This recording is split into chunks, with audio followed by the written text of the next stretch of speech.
नीतीश के जाल में फंसी बीजेपी, पार्टी ने अमित शाह के बयान से झाड़ा पल्ला। शाह के बयान के बाद से ही बिहार एनडीए में मची हुई थी हलचल। केजरीवाल ने जेडीयू चीफ नीतीश कुमार को लिख दी थी चिट्ठी। नीतीश को मनाने के लिए बीजेपी के प्रदेश अध्यक्ष ने शाह के बयान का कर दिया खंडन। केंद्रीय गृह मंत्री अमित शाह ने संसद में बाबा साहब भीमराव अंबेडकर को लेकर विवादित बयान दिया और इस बयान के बाद से ही देश भर में हंगामा मचा हुआ है। विपक्ष पूरे देश में प्रदर्शन कर रहा है। निशाने पर दलित राजनीति है। कांग्रेस को लगता है कि जिस तरह से संविधान को बचाने के नाम पर उसने दलितों का वोट अपने हक में कर लिया था, उसी तरह से शाह के बयान के सहारे वो दलितों को वोट जो पिछले कुछ दिनों में वापस बीजेपी की तरफ जाता दिख रहा था, उसे फिर अपने पाले में ले जाएगा। इसलिए जब तक बीजेपी के नेता नेहरू पर तीखा हमला करते रहे, कांग्रेस शांत रही। लेकिन जैसे ही बाबा साहब पर अमित शाह ने एक टिप्पणी कर दी, उसे तुरंत ही विपक्ष ने लपक लिया और शाह के इस्तीफे और माफी की मांग शुरू कर दी। इस बीच बीजेपी के सहयोगी भी दबाव में दिखाई दे रहे हैं। आप चीफ अरविंद केजरीवाल ने तो सीधे सीधे नीतीश कुमार को पत्र ही लिख दिया और सवाल किया कि क्या वो अमित शाह के बयान से सहमत हैं।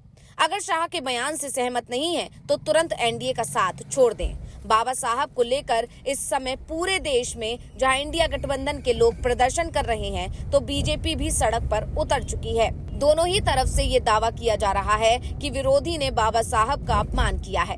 इस बीच बिहार में बीजेपी के प्रदेश अध्यक्ष दिलीप जायसवाल ने ऐसा बयान दिया है जिससे दिल्ली तक हलचल मच गई है। तो आज हम इसी बयान पर करेंगे चर्चा। वीडियो को आखिर तक जरूर देखें। बाबा साहब के अपमान को लेकर देश भर में हलचल मची हुई है और बीजेपी इससे बैकफुट पर दिखाई दे रही है। लेकिन शाह के इस बयान ने अगर किसी नेता को सबसे ज्यादा राहत दी है तो वो है नीतीश कुमार। जी हाँ, बाबा साहब पर विवादित बयान नीतीश कुमार के लिए राहत की बड़ी खबर दिखाई दे रहा है, क्योंकि बाबा साहब पर बयान देने से पहले अमित शाह ने एक और बड़ा बयान दिया था। केंद्रीय गृह मंत्री अमित शाह से हाल ही में जब पूछा गया कि क्या बिहार में आप नीतीश कुमार के चेहरे पर चुनाव लड़ेंगे या फिर महाराष्ट्र वाला फॉर्मूला अपनाएंगे, तो उन्होंने जवाब देते हुए कहा, ये पार्टी की पॉलिसी का निर्णय होगा। मैं बीजेपी का एक अनुशासित कार्यकर्ता हूँ। ये तय करने का काम पार्लियामेंट्री बोर्ड का है। ये नीतीश कुमार की पार्टी का भी अधिकार है। सभी दल साथ में बैठकर तय करेंगे। शाह ने ये नहीं कहा कि नीतीश कुमार के नेतृत्व में ही एनडीए चुनाव लड़ने जा रहा है, बल्कि ये कहकर नीतीश की धड़कन बढ़ा दी कि महाराष्ट्र में बीजेपी को सबसे ज्यादा सीट मिली थी और सबसे ज्यादा सीट जीतने वाली पार्टी का सीएम ही होगा। इसमें एकनाथ शिंदे या दूसरे किसी दल को कोई आपत्ति नहीं होनी चाहिए थी और हुई भी नहीं। यानी बिहार में भी ज्यादा सीट जीतने वाले दल का नेता ही सीएम बन सकता है और बीजेपी की तरफ से इस बार नीतीश कुमार को सीएम चेहरा घोषित नहीं किया जाएगा। कम से कम अमित शाह के बयान ने तो ये ही संकेत दिए थे। लेकिन अब शाह खुद अंबेडकर विवाद में बुरी तरह से फंस गए हैं। इस बीच जब केजरीवाल ने नीतीश को पत्र लिखा तो बीजेपी पूरी तरह से बैकफुट पर पहुंच गई और नीतीश को मनाने की तैयारियां शुरू हो गईं।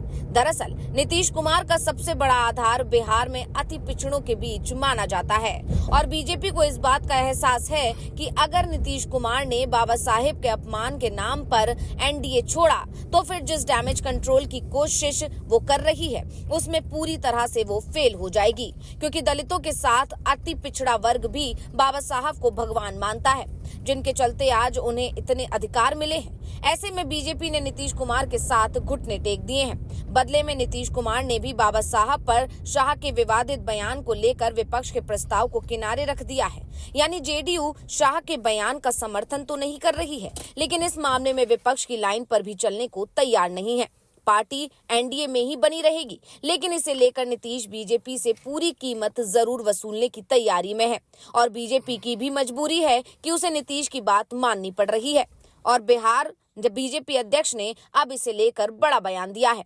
आमतौर पर बीजेपी में ये माना जाता है कि पीएम मोदी और अमित शाह अगर कोई बयान देते हैं तो वो बयान पूरी बीजेपी का बयान बन जाता है। ऐसे में जब गृह मंत्री ने कहा कि बिहार में सीएम फेस को लेकर कोई फैसला नहीं हुआ है, तो फिर इसे लेकर बिहार बीजेपी ने नेता तो पहले नीतीश के नेतृत्व में चुनाव लड़ने की बात कह रहे थे।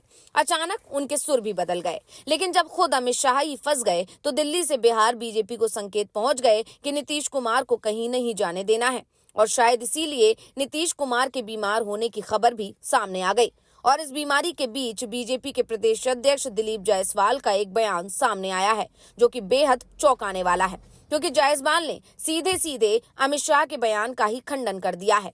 दरअसल उमेश कुशवाहा के आवास पर एनडीए के घटक दलों के प्रदेश अध्यक्षों की एक बैठक हुई। बैठक में 2025 में किस तरह से जीत दर्ज की जाए और सरकार बनाई जाए, इस पर चर्चा हुई। घटक दलों के बीच सीटों के तालमेल पर भी चर्चा हुई। वहीं एनडीए के संयुक्त प्रचार प्रसार 15 जनवरी से शुरू होंगे और प्रखंड स्तर तक चुनाव प्रचार कराए जाएंगे।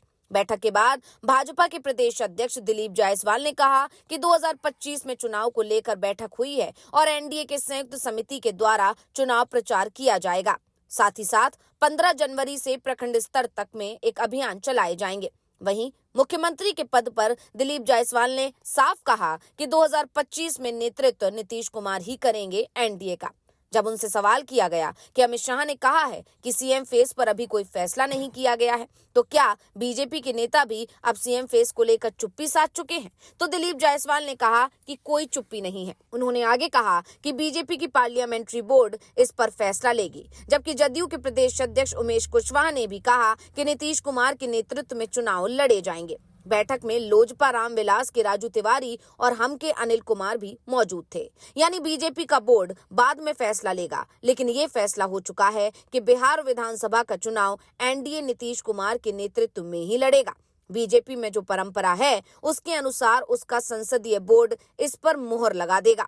यानी ये पहली बार हो रहा है कि बीजेपी संसदीय बोर्ड सीएम उम्मीदवार पर फैसला नहीं करेगा, बल्कि फैसला तो पहले ही हो चुका है और उस पर अब सिर्फ मोहर लगाएगा।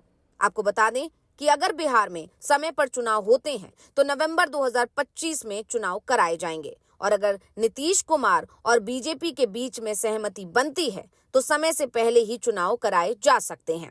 पहले कहा जा रहा था कि जेडीयू चाहती है कि मार्च में चुनाव करा लिए जाएं, लेकिन अब जिस तरह से बाबा साहब के अपमान का मुद्दा सुर्खियों में आ गया है, तो जेडीयू भी नहीं चाहती कि इस समय चुनाव हो जाएं।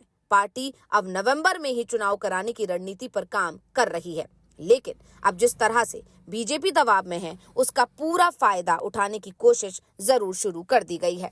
यानी साफ है कि बीजेपी अब बुरी तरह से घिरी हुई है, वहीं नीतीश कुमार भी घिरे हुए हैं, लेकिन नीतीश कुमार और बीजेपी के बीच बढ़ती दूरियां अब एनडीए को मुश्किल में फंसा रही हैं। खासकर नीतीश कुमार ने जिस तरह से एक यात्रा से पहले खुद की बीमारी की खबर पहुंचा दी, उससे ये साफ है कि नीतीश कुमार कुछ बड़ी प्लानिंग कर रहे हैं। और ऐसा कहा जाता है, खासकर लालू यादव तो कई बार ये बात दोहरा चुके हैं कि जब भी नीतीश कुमार बीमार पड़ते हैं तो फिर कोई एक बड़ा फैसला लेते हैं। और जैसे ही नीतीश कुमार ने अपने बीमार होने की खबर का ऐलान किया, उसके बाद से बीजेपी नेताओं में टेंशन बढ़ गई है कि आखिर नीतीश अब क्या फैसला लेने वाले हैं।